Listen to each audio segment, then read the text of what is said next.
Good morning friends. आज हम nationalism in India करेंगे। नेशनलिज्म जो वर्ड है हमारा, वो उसका मतलब हिंदी में तो राष्ट्रवाद होता है, लेकिन इस शब्द का जो मीनिंग है वो क्या है? इस शब्द का मीनिंग है कि किसी देश का बनना, by the geographical, by the political, by the economical situation, उसे हम नेशनलिज्म कहेंगे। तो आज हम इसमें यही लेसन में पढ़ेंगे कि किस प्रकार से हमारे देश का जो है उदय हुआ, और जो देश एंटी कॉलोनियल से मूवमेंट में जुड़ पाया। जो हम कॉलोनियल थे, मतलब कॉलोनियल का मतलब होता है एक देश दूसरे देश का गुलाम होना। ये सभी यूरोप कंट्रीज के लगभग देश हम जो है कॉलोनियल थे। तो आज हम इसमें पढ़ेंगे कि कैसे ये हमारा देश जो है शुरुआत हुई, और कैसे हम अपना जो है एक अस्तित्व बना पाए। As you seen the modern nationalism Europe can come to be the associate with the formation of the nation state. हमने देखा है कि कैसे नेशनलिज्म में यूरोप अभी बना था। पिछले 2 चैप्टर्स में आपने ये देखा है। अब इसी चैप्टर्स के अंदर हम क्या देखने वाले हैं? इस चैप्टर के अंदर हम देखने वाले हैं understanding to who they are the what is the define at their identity to the sing of the belonging, the new symbol and the new icons and new songs and ideas forked of the new link and the day boundary of the countries।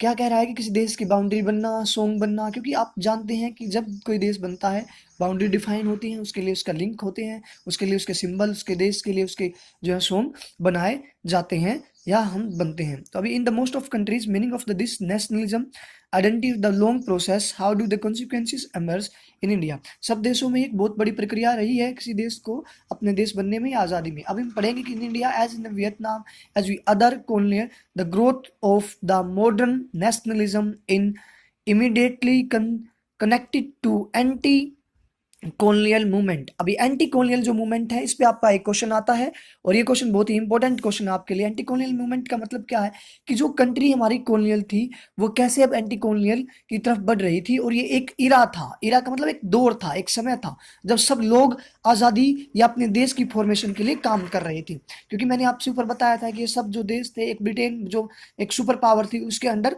काम करते थे, उसके अधीन थे पहले। तो ये जो है, अब हम इसके बारे में जानेंगे कि ये जो प्रोसेस थी, the process of their struggle with the colonialism, जो जो हमारा अधीनवाद था, जो एक देश के गुलाम में रहता थी, अधीनता थी, उसके लिए प्रोसेस थी। कि क्या था इस प्रोसेस में? The scenes of being the apprised under the colonialism provide a shade of the board of the territory many different group together. जो ओप्रेस्ड थे, जो ओप्रेस्ड क्या होता है, 2 प्रकार के होते हैं, डिप्रेस्ड और ओप्रेस्ड। ओप्रेस्ड होते हैं दबाने वाले, डिप्रेस्ड जो दबने वाले हैं। जो ओप्रेस्ड थे, जो दबा रहे थे, वो सभी की एक जो है फॉर्म बन रही थी। क्योंकि आप जानते हैं कि किसी प्रकार का भी शोषण हो, एक व्यक्ति पे शोषण कर रहा है, एक व्यक्ति दूसरे पे दूसरे प्रकार से शोषण कर रहा है, तो जो शोषित व्यक्ति हैं वो इकट्ठा हो सकते हैं। तो एंटी कॉलोनियल मूवमेंट का मतलब क्या है कि जो देश गुलाम थे वो सभी इस इरा में आज़ादी की दौड़ में, अपने जो नेशनलिज्म की दौड़ में जा रहे थे। तो जो है, अब हम इसके अंदर इस चीज को देखेंगे कि वेरी अलग अलग नेशन ने अपनी फ्रीडम की जो है मांग की, अलग सेम वे से, सब ने एक सेम वे किया। The Congress under the Mahatma Gandhi tried to the for this group of together with in the movement. जो अलग अलग हमारे ग्रुप थे, उसने जो मूवमेंट हमारे देश में पैदा की, जिसने आज इस चैप्टर में हम महात्मा गांधी के बारे में ही ज्यादा पढ़ेंगे। महात्मा गांधी ही वो था जिसने हमारे नेशनल मूवमेंट के अंदर एक अहम भूमिका जो निभाई है, उसके अंदर हम पढ़ेंगे इसने कैसे एक फोरेस्ट किया है, जोड़ने का काम किया है सभी उन ग्रुप को जो डिफरेंट डिफरेंट तरीके से अपनी मांग कर रहे थे। तो स्टार्ट करते हैं। In the early text book you go the growth of the nationalism. आपने जो है 8th क्लास में 1857 तक के आंदोलन पढ़े थे, हमें याद है कि आपने किया था एक काम। We will pick the story about 1920 the study of the movement of the civil disobedience. इसमें हम जो है 1915 के बाद की स्टोरियों पे ध्यान देंगे, उन स्टोरीज पे ध्यान देंगे, उन मूवमेंट पे ध्यान देंगे, जिसके अंदर हमें 2 मूवमेंट बहुत इंपॉर्टेंट दिखाए गए बच्चों। एक नॉन कॉर्पोरेशन है और एक सिविल डिसओबीडेंस मूवमेंट है।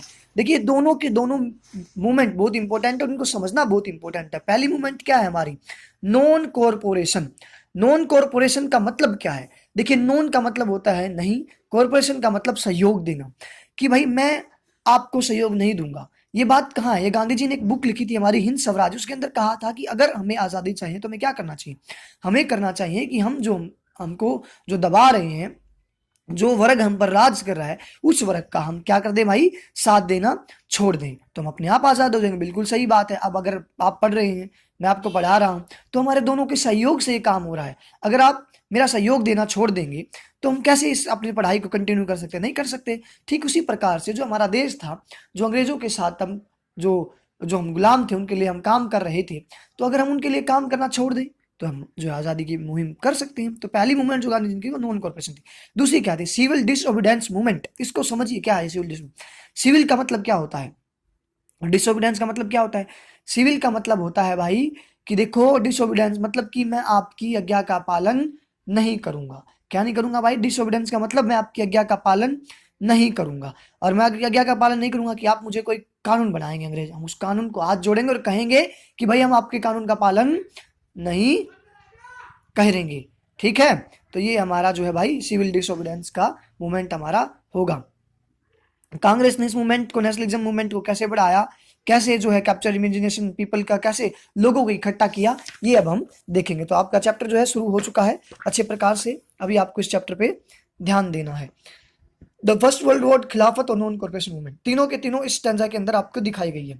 देखिए, फर्स्ट वर्ल्ड वॉर, जो दो बड़े बड़े पावर के अंदर, दो ब्लॉक के अंदर हमारा देश बट गया था, उन दोनों ब्लॉक्स का आपस में युद्ध हो रहा था, जिसे हमने फर्स्ट वर्ल्ड वॉर की संज्ञा दी है। फर्स्ट वर्ल्ड वॉर जो हमारा 1914 से जो है स्टार्ट हुआ था असली में, और 1918 तक ये जो हमारा चला था। इसमें जो है हमारी दो बड़ी बड़ी पॉलिटिकल सिचुएशन, इकोनॉमिकल जो कंट्री थी, वो दो बड़ी बड़ी जो है इकट्ठी हो गई थी और आपस में जो है युद्ध जो है लड़ रही थी। इसमें एक जो है नया रूप जब आया, जब खिलाफत मूवमेंट। खिलाफत क्या था ये, दरअसल ओटोमन साम्राज्य, ओटोमन एक कंट्री है, उसके अंदर एक खलीफा होता है, जो मुस्लिम समुदाय है हमारा, उस समुदाय में गुरु मानते हैं इसको, उसमें जो है इसको जो है बहुत ही इज्जत दी जाती है। तो ब्रिटेन ने उसको ओटोमन साम्राज्य के तख्त से जो है खलीफा को हटा दिया था, इसलिए जो हमारे देश के मुस्लिम थे वो दुखी हो गए थे, पूरी दुनिया के मुस्लिम जो दुखी हो गए थे, और इससे जो है खिलाफत मूवमेंट शुरू हो गया था, ये हम इसमें देखेंगे। और नॉन कॉर्पोरेशन मूवमेंट जो है शुरुआत की जो है जो भूमिकाएं थी बनी थी, उन भूमिकाओं के बारे में भी हम जो है जानेंगे। तो इस स्टैंजा को आपने ध्यान से पढ़ना है। इस स्टैंजा के अंदर आपको क्या क्या बताया गया है कि भाई जैसे हमारा नॉन कॉर्पोरेशन मूवमेंट तैयार हुआ, कैसे हमारी जो है फर्स्ट वर्ल्ड वॉर जो है हमारे ब्रिटेन और जो दूसरा ब्लॉक था यूएसएसआर का जो ब्लॉक था, उसके बीच में लड़ा गया, कैसे जो है हमारा खिलाफत आंदोलन तैयार हुआ, ये सब इसमें बताया गया है। तो पहला था आइडिया ऑफ द सत्याग्रह। 1915 के अंदर गांधी जी जनवरी के अंदर जो है भारत लौटे थे। ये साउथ अफ्रीका के अंदर थे, और साउथ अफ्रीका के अंदर इन्होंने सक्सेसफुली फाइट की थी। किसके किसके प्रति फाइट की थी भाई, ये फाइट थी भाई रेसिस्ट मूवमेंट। रेसिस्ट मूवमेंट क्या होती है, जो हम गोरे काले का जो है भेदभाव होता है, रेकिस्ट recognize to the novel of method of the mass against, जो है एजिटेशन करवाया था इन्होंने, जो है विरोध के अंदर जो है इस ये मूवमेंट किया था इन्होंने। इस मूवमेंट को सत्याग्रह कहा गया था। क्या कहा गया था भाई, सत्याग्रह कहा गया था। और ये एक दुनिया के सामने एक नया जो है आपका एक ये विधि लेकर आए थे, लड़ने की विधि। जो अब देखिए साउथ अफ्रीका हमसे क्यों एसोसिएट किया गया यहाँ पे, क्यों, क्योंकि साउथ अफ्रीका के अंदर भी ब्रिटेन का ही राज था, और ब्रिटेन जो थे वो जो जो हमारे गोरे और जो है काले का भेद जो है कम नहीं कर पा रहे थे, रेसिस्ट मूवमेंट को कंट्रोल नहीं कर पा रहे थे, तो गांधी जी ने उसे कंट्रोल करवाने का जो है काम किया। और इससे जो है हमारे देश में जब ये आए, जब इन्होंने देखा कि पावर ऑफ ट्रूथ, और जो है जो यहाँ पे लिखा गया है the power of the truth process को दुनिया ने जाना, तो इनसे जो है बहुत ज्यादा उम्मीद हमारे देश के अंदर भाई लगाई जा रही थी। उन्होंने कहा कि ओप्रेसर जो होगा, मैंने अभी आपको बताया था ओप्रेसर और डिप्रेसर क्या होता है। देखिए पहले इसको कॉलम को आपको जरूर से पढ़ना है। महात्मा गांधी और सत्याग्रह, कि महात्मा गांधी का सत्याग्रह के रूप में क्या था, ये क्या मतलब था। इसमें मतलब था कि आप पासिव रेजिस्टेंस करेंगे, आप जो है वेपन्स को छोड़ देंगे, और जो आप पावर के खिलाफ जब भी आप लड़ेंगे तो जो है आप सत्यता से लड़ेंगे, और जो है आप इस मूवमेंट के अंदर जो है सत्य और जो ओप्रेसर है, जो हमारे दबाने वाला है, उसके सामने जो है हम शक्ति से नहीं बल्कि जो है सत्यता से और जो है उसकी फिजिकल फोर्स को कम करने का काम करेंगे। सत्याग्रही कौन होगा, देखिए यहाँ पे लिखा गया है सत्याग्रही कौन होगा। सत्याग्रही वो होगा जो कि नॉन वोलेंस का, भाई बहुत बड़ा वर्ड है नॉन वोलेंस। नॉन वोलेंस का मतलब क्या होता है कि आप किसी भी प्रकार के वोलेंस में हिस्सा नहीं लेंगे, मारपीट नहीं करेंगे, ये नहीं करेंगे, ठीक है। तो नॉन वोलेंस हमारा ये होता है। बच्चों आपको समझ में आया कि नॉन वोलेंस का मतलब क्या है, कि आप किसी भी प्रकार से जो है जो है हम किसी प्रकार से अपने वचन से, अपने कर्म से किसी को भी जो है हानि पहुंचाने का काम नहीं करेंगे। हम जो है वायलेंस नहीं करेंगे। हम भाई अपनी सत्यता से, एक सत्याग्रही अपना जो है लड़ेगा। सत्य में बहुत बड़ी ताकत होती है। जो है Gandhi ji believe that the dharma of non violence could until all Indians, जो इंडियंस भाई क्या कर सकते हैं भाई, नॉन वायलेंस से लड़ सकते हैं। क्यों कहा ये बात? क्योंकि देखिए अंग्रेजों के साथ बड़े बड़े हथियार थे, अगर हम हथियारों से लड़ेंगे तो हमने 1857 में लड़ के देख लिया था। अब हमको उनके उनके जो विचारों से लड़ना होगा। किसी भी आदमी को हराने के लिए उसके विचारों से लड़ा जाता है। ये गांधी जी ने जो है अपना थोड़ी दिया। तो ये कहाँ से शुरुआत हुई? देखिए दरअसल आपकी बुक में बताया नहीं गया है, गांधी जी ने एक कॉलेज के अंदर भाषण दिया था। भाषण से लोग जो है काफी प्रेरित हुए थे। और उसी टाइम पर बिहार के अंदर जो है एक मूवमेंट चल रहा था किसानों के लिए। जो है सरकार जो है किसानों के जो नील की खेती करती थी, वहां पे 1/3 हिस्से पे आपको खेती करनी पड़ती थी, उसका जो है आपको लगान देना पड़ता था। तो ये सब मूवमेंट चल रहे थे। तो रामचंद्र शुक्ला और जो है राजेंद्र प्रसाद, जो आपके जो प्रधान, जो बाद में राष्ट्रपति बने, उन्होंने गांधी जी को वहां पर निमंत्रण दिया। अब गांधी जी को निमंत्रण दिया तो गांधी जी वहां पे पहुंच गए। उन्होंने मूवमेंट को लड़ा सत्यता से। और हुआ ये कि जो वो मूवमेंट हुई, उस मूवमेंट में जितना हम मांग कर रहे थे उससे ज्यादा हमको मिल गया। ये देख करके पूरे देश के अंदर एक लहर दौड़ गई। और उसी के साथ साथ दो और मूवमेंट हुए। एक 1970 के अंदर, बच्चों आपको देखना है, ये 1970 के अंदर जो लिखा गया मूवमेंट, वो गुजरात के खेड़ा के मजदूरों का, खेड़ा किसानों का। और एक जो है 1918 के अंदर जो है महात्मा गांधी ने जो है हमारा ये मूवमेंट लड़ा है अहमदाबाद के अंदर मिल वर्करों का। और यहाँ पर जो मिल वर्कर थे, यहाँ पर गांधी जी ने अपनी पहली जो है भाई भूख हड़ताल की थी ऑफिशियली। ये बात ध्यान रखना, पहली गांधी की भूख हड़ताल कहाँ है भाई? मिल वर्कर्स के अंदर की गई है। तो भाई इन तीनों से पूरे देश में 3 मूवमेंट जब हुई हमारी, बिहार का चंपारण आंदोलन हो गया भाई, गुजरात का खेड़ा किसानों का आंदोलन हो गया, और भाई मजदूरों का मिल आंदोलन हो गया। इन तीनों से जो हमको मिला वो जो है बहुत ज्यादा हमको मिल गया, जो गांधी जी का पूरा देश के अंदर नाम हो गया। तो इसी चीज को देखते हुए गांधी जी अब पूरे देश में छा चुके थे, तो उनके जो है लोकप्रियता बहुत ज्यादा हो गई थी। और इसी दौर के अंदर ही आपने एक चीज देखी होगी, प्रथम विश्व युद्ध जो है बंद हो चुका था। और गांधी जी ने प्रथम विश्व युद्ध में भारत ने जो है ब्रिटेन का साथ दिया था, इस वादे के साथ कि आप हमको क्या दोगे भाई, हमें आप जो है एडमिनिस्ट्रेशन के अंदर, ड्यूल गवर्नमेंट के अंदर हमको पावर दोगे। लेकिन अंग्रेज तो इससे मुकर गए। तो गांधी जी ने कहा कि ये बात गलत है। तो इस गलत बात को जो है गांधी जी ने प्रूव किया कि बात गलत है, कि आप जो अपना वादा किया था उसको पूरा करिए। तो उस वादे को पूरा करवाने के लिए गांधी जी ने अंग्रेजों से मांग की। लेकिन अंग्रेजों ने वादा पूरा करने के बजाय एक रोल टैक्ट लेके आए। इस रोल टैक्ट को जो है भारत इतिहास में काला कानून कहा गया है। क्यों काला कानून कहा गया?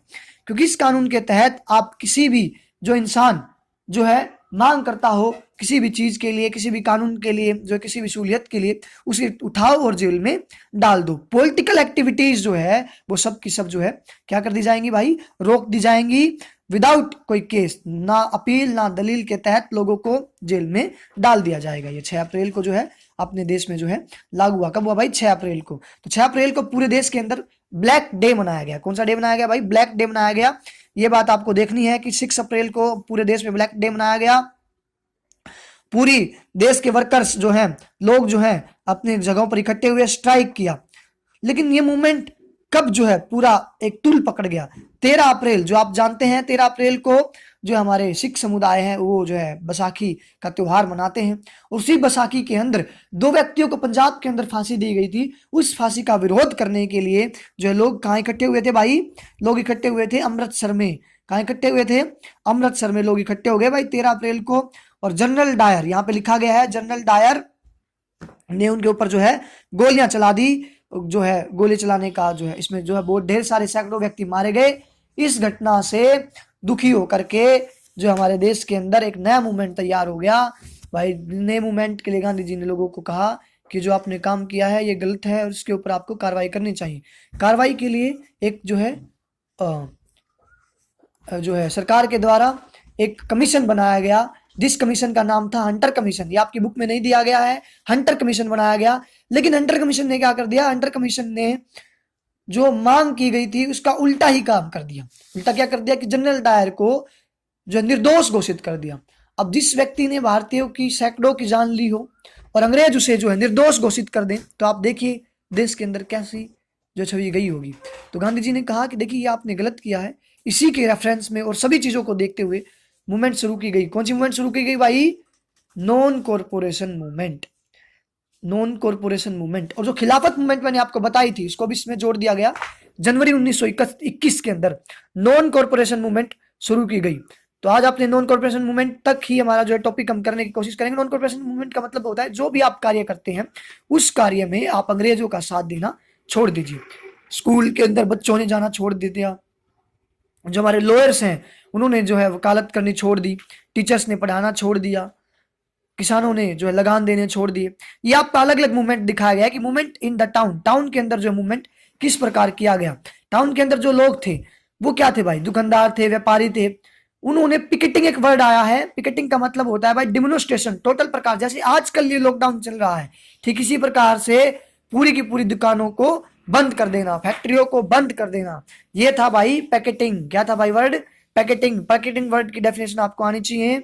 और यहाँ पे आप देखोगे किस प्रकार से जो लोग कहीं पर काम करना शुरू बंद कर देते हैं, लिखकर की जो शॉप थी वो बंद कर दी गई, बाइकाट कर दिया गया, सब चीजों का जो है वस्त्रों का बाइकाट कर दिया गया। वस्त्रों का बाइकाट क्या किया गया? जो अंग्रेजों के जो बनाए गए जो वस्त्र थे उनको छोड़ दिया गया और खादी का जो वस्त्र है हमारा उसको अपनाया गया। जैसे कि अभी जो हमारे सरकार ने कहा है कि आप लोकल को अपनाइए, ठीक उसी प्रकार से पहले भी यही वर्ड दिया गया कि आप किसको अपनाइए भाई? लोकल को अपनाइए। ग्रामीण क्षेत्र में तो किसान होते हैं, किसानों ने जो है अपना मूवमेंट किया भाई, किसानों ने जो है अपना लगान देना छोड़ दिया। इसमें एक वर्ड आएगा सन्यासी। ये एक अवध का एक किसान था, सन्यासी बाबा। इन्होंने जो है गांधी की मूवमेंट को जो है वहां पर लड़ा और एक जो है फिजिल जो लेबर थे इनका एक संगठन बनाया और जो है काम किया। तालुकदारों को, जो तालुकदार होते थे पहले लैंडलॉर्ड्स, उनको जो लगान देना पड़ता था, जैसे आज हम बटाई पर जो खेती लेते हैं उसको जो बंद किया गया। तो ये सभी का सभी आपको देखना है। लेकिन ये मूवमेंट जो है भाई, ये मूवमेंट बंद हो गया कहाँ पे? चोरी चारा नाम की जगह पे। तो ये मूवमेंट गांधी जी ने वापस ले लिया। क्यों वापस ले लिया? क्योंकि वहां पर जो है लोगों के द्वारा जो है पुलिस वालों के ऊपर गोलियां चला दी गई और इससे दुखी होकर गांधी जी ने, क्योंकि गांधी जी की थ्योरी क्या थी? गांधी जी की थ्योरी थी नॉन वायलेंस। अब तो वायलेंस हो गया, अगर जो पुलिस वालों को मार दिया, तो नॉन वायलेंस जो है अगर आप करोगे तो इस मूवमेंट को वापस ले लिया गया। इसी के तहत आपके जो है एनसीईआरटी के 4 क्वेश्चन जो मैंने अभी आपको करवाया है, इसी काम के तहत आपके जो है एनसीईआरटी के 4 क्वेश्चन हो गए हैं जिनके लिए आप डील करोगे। मैं आपको वो 4 क्वेश्चन दिखाता हूं। पहले जो एक्सप्लेन लिखा गया है ये 4 क्वेश्चन देखिए। पहला question, why the growth of the nationalism in colonialism link in the anti colonial. मैंने आपको बताया था कैसे ग्रोथ हो गया, नेशनलिज्म का मूवमेंट कैसे एक दूसरे देश से जुड़ गया। दूसरा क्वेश्चन क्या था भाई? The first world war. मैंने आपको फर्स्ट वर्ल्ड वॉर बताया था, वीडियो को ध्यान से देखो समझो। और तीसरा क्या था भाई? Why the Indian were the outrages of the Rowlatt Act. Rowlatt Act के बारे में मैंने आपको बताया, वो क्वेश्चन है आपका। गांधी जी ने कैसे मूवमेंट को वापस लिया मैंने आपको बताया। तो वीडियो को ध्यान से देखो समझो और इन 4 क्वेश्चनों को करने की कोशिश करो। कुछ चीज समझ ना आए तो मुझसे पूछें। आपका शुक्रिया, वीडियो को ध्यान से देखें, बहुत इंपॉर्टेंट आपके लिए टॉपिक है। शुक्रिया, धन्यवाद।